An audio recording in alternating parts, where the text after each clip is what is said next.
I have been absolutely annihilated by mosquitoes. They love me. Fresh meat. Oh gosh, I'm so hot. Oh, ooh. No deodorant, I think. This is also the problem living the natural life. Don't wear any like antiperspirant. I kind of wear all this natural stuff, which doesn't really stop the sweat. Ow! Sorry. Mosquito bite hurt me.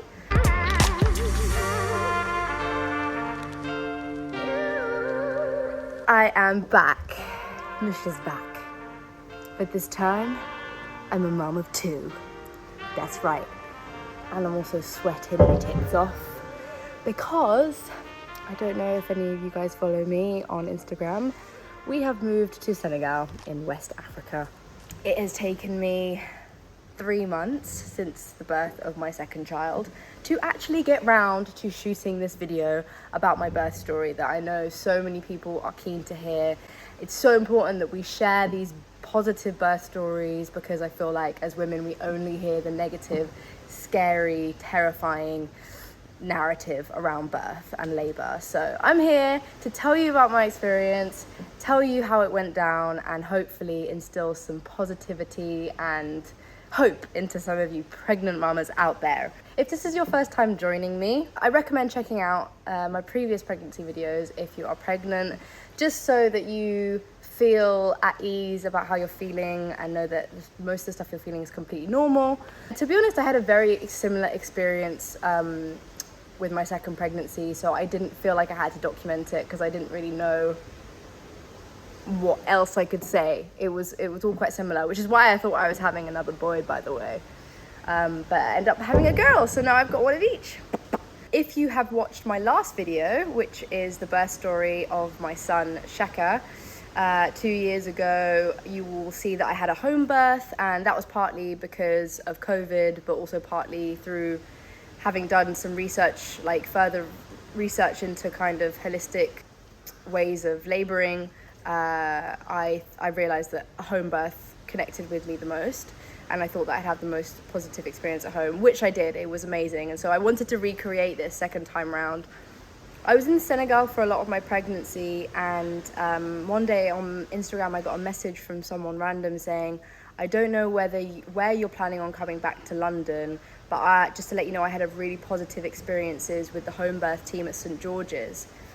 And funnily enough, that was my local hospital, so I was like, wow, if this is a sign, the universe is telling me that this is the team I need to have a home birth with. My third trimester, I was like, okay, and now I need to really start getting into this kind of like empowerment mode of like, okay, I can do this, my body is incredible, I am born for this, like how do I do that?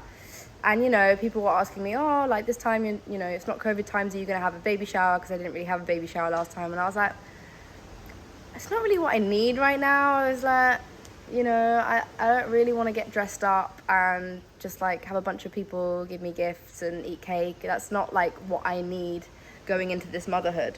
So I did some research and I found out that kind of the traditional version of a baby shower is called a mother blessing or a blessing way, and it's where female friends and family come together and you write affirmations like a prayer flag, you meditate, you know, you share positive birth stories, and you really create an environment where the mother feels empowered and ready to take on that journey. It made my home feel really charged up, so I decided to do that, and it was incredible. Like, I really recommend looking into that because it just made me feel like this goddess, and I was like, yes, all this like mother energy I had in me, I was just like, yeah, I'm totally ready. And I was excited for my labor experience. It's so important to disconnect from any kind of fear you have about childbirth, because as soon as you have fear, your body tenses up and your baby doesn't flow out of you as easily. I like to say flow because, yeah, positive reinforcements. I wish it did flow out of me, but it didn't quite go like that. About a month towards the end of my pregnancy, it was about 36 weeks, and like we went to Devon with some friends, and one night I started having severe contraction pains, and I was like, oh my God, I'm going into labor, right? You know, my baby's a month early, we're in the middle of nowhere, I was like freaking out. It turns out after a couple of hours, it calmed down, and it was just Braxton Hicks. And I spoke to my midwife, and she was just like, yeah, that sometimes can be the baby turning. So I just wanted to put that out there in case anyone experiences that like, don't panic, it's not necessarily labor. And then a few days before my due date, what's it called again? Oh my god, your brain mum fog is crazy. Mucus plug kind of came out, so I was experiencing a little bit of blood, and I was like, okay, well, last time, you know, my mucus plug like came out, and then I went straight into labor, and then Shaka was born. So I was like, okay, this is it. Like, I was like, oh my god, like, it's happening. Then I did some more research. Turns out it's different every time, which most things are. Like, there's just not one way suits all for anything, whether it's when your water breaks or mucus plug or contractions, whatever. And it turns out that it can be anywhere between like 24 hours and 5 days later that your baby is born after the mucus plug comes out. So I was like, okay, cool, like, false alarm. Still chilling, no baby. Due date comes along, no baby. And then it was about midnight on my due date, and I started feeling some Braxton Hicks again. Because I'd experienced a few Braxton Hicks like over the past couple days before my due date. So I was like, oh, is this it? Is it not? And then I was like, oh, it's probably just Braxton Hicks, you know. Like, it's not that intense, like, it'll probably ride out. So I didn't even wake Mr. M up, like, Mr. M, my partner, Mr. M. I literally just, like, let him carry on sleeping. I was like, there's nothing you can do for me really right now anyway. Like, I decided to put on the notebook because it's really important to release as much oxytocin as you can, which is the happy hormone, and the notebook makes me happy, even though it's super sad. So I was like watching the notebook, doing my breathing, my hypnobirthing techniques. I did that for like a few hours, and then it was getting more intense. I was like, okay, it's getting pretty intense now, like, maybe I should wake this guy up. So I woke him up. He's all sort of like, okay, what to do? Like, it's funny how men get panicked. But yeah, bless him, he prepared the space, he blew up the birth pool. He was chopping coconuts for me, XYZ. It was funny because we hadn't done tests with the birth pool, because, like, who does a test with the birth pool? Well, not me anyway, especially with your second child, just like, it's fine. But it was a different birth pool this time, and it turns out it was a huge freaking birth pool, okay? And I didn't have enough hot water to fill the birth pool. So there was Mr. M trying to, like, get the kettle, boil the kettle, put hot water in. It just wasn't happening. The contractions were, like, really intense now. So I was like, do you know what? Just leave it doesn't matter. And then there I was, like, trying to get in this birth pool with about 30 centimeters of water. I was like trying to lie down, like, on my side, like trying to get comfortable, because it really helped me with the pain relief the first time with Shaka. So I was kind of relying on that, and then it didn't happen. I was like, it's fine, I don't need it. And then I was just using my affirmations that were on my prayer flag from all my friends that I did during my mother blessing. I was like shouting them down the house. I called the midwife, and they turned up at must have been about 4:45 a.m. I called her I think it was about 4 a.m. I called the team, and they came down. I got 2 midwives, and then my birth partner, my friend, I called her, and she was there for my first birth. My first birth was 12 hours long, right? So it was a long process. So I think she presumed that it would be a similar thing, and so she was like leisurely making her porridge and like getting a cab and stuff like that.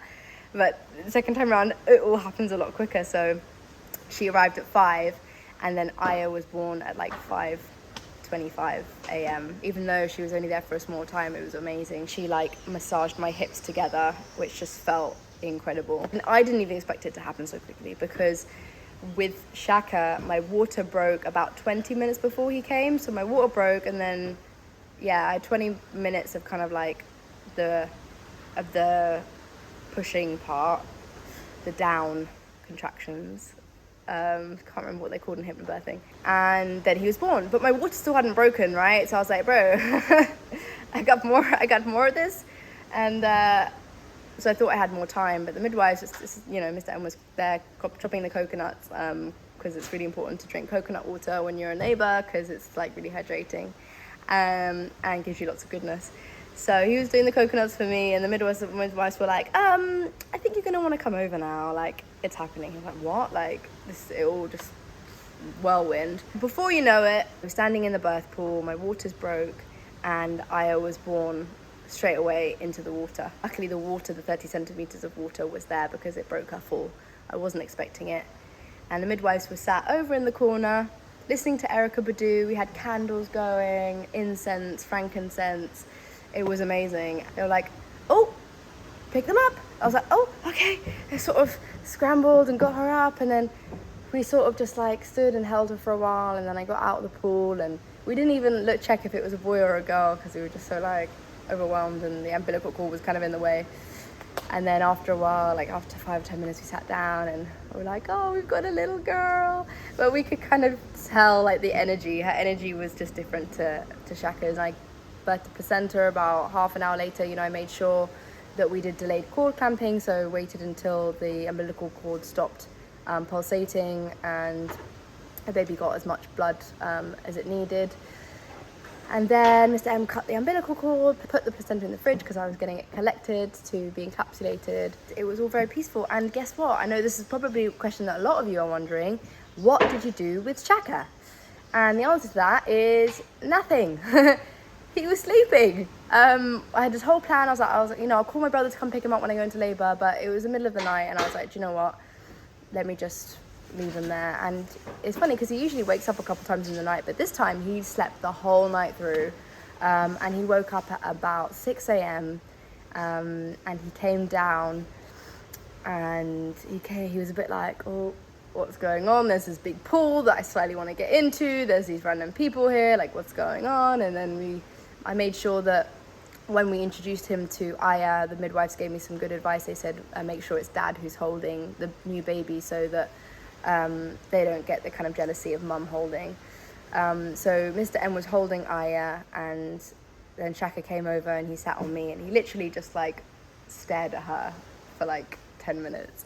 And then he got off me, walked round to go pick up his cars, brought over his cars to show his new sister. And it was just the most magical moment ever. It was amazing. It really was the most magical birth, and I think it's really had an impact on Aya because she's so calm. She's just, I mean, you know, let's fast forward a few years. I'm sure I won't be saying this when she's a toddler like Shaka, but right now, she's such a poppet. Like, she's just a calm baby, a calm spirit, and I think the way you enter the world really impacts that. You know, she sleeps really well. She feels safe. So yeah, feeling very blessed. It's good. For you guys that know me, I like to keep it real as well. So I'm going to tell you about the not so good part. And the not so good parts was actually the postpartum period for me this time. For the period last time with Shaka, it wasn't too bad. Like pain wise, like I struggled more with the birth.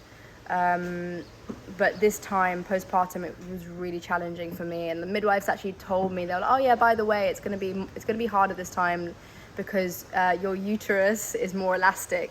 So it takes more for it to retract down to size. And so you basically keep having contractions after you give birth. I'm like, great. Thanks, that's exactly what I need. So every time I breastfed, I was getting these really intense contractions for like a good 2 weeks. Plus I was bleeding heavily. I didn't tear, which was amazing. The first time I tore and I had to have stitches and that was really painful. But this time I just had a little graze, so that was okay. But I was bleeding a lot, had the contractions, and the breastfeeding was really, really tough as well. I really wanted to keep the breastfeeding going with Shaka so that I didn't have to go through those initial couple days of, just extreme pain. So that was tough, but again, impermanence, it didn't last very long. And because this time I knew it was just a phase, I knew that I'd come out of it, I was a lot more positive and strong in my mindset, whereas the first time, you're like, oh my God, is this going to be me for the rest of my life? So yeah, I was a lot less fearful this time. I wish I was a little bit more aware of how intense the postpartum period would have been for the second child. I wish I had created some affirmations during my mother blessing for the 4th trimester as well. You know, I felt like I really needed those affirmations to get me through that pain. And also it's tough because then, you know, you have your baby and you really want to enjoy the time with your baby, and it's hard to when you're in a lot of pain. So yeah, that's what I would have liked to have done a little bit differently. But apart from that, overall a really positive experience. I totally recommend having a home birth. It's so, like, if you're low risk, if you haven't got any medical complications, I really recommend it because, you know, it's not messy. I thought when I never thought I'd have a home birth because I always thought, oh, I don't want that mess in my house. It's not messy. It's amazing. Being able to get into your own bed, listen to your own music, eat your own food, have a community of midwives who, you know, let you do things the way you want to do them and allow you the freedom to just birth naturally. And I didn't even have any gas and air this time because it all happened so quickly. I thought, yeah, let me rely on that gas and air still. Mind over body felt really powerful, and I recommend it. This is what we're built for. That's what you got to remember. Don't let society underestimate what your body can do. Us women are tough, you know. We are tough. I wanted to just put it out there, birth story, to encourage you guys to share your positive experiences if you have them. I'm really grateful for being able to have that. It's a good start into motherhood. Make sure you subscribe to my channel, because we are evolving it into our journey moving to Senegal. We're going to document our family moving here and what life looks like, encouraging people to live in alternative ways, and also just to show how positive it can be to live a more basic, humble life. So make sure you subscribe and stay tuned for that. And if you have any questions, let me know in the comments and I will do my best to answer as many as I can. Thank you guys so much for watching. Sending you lots of love. Peace out.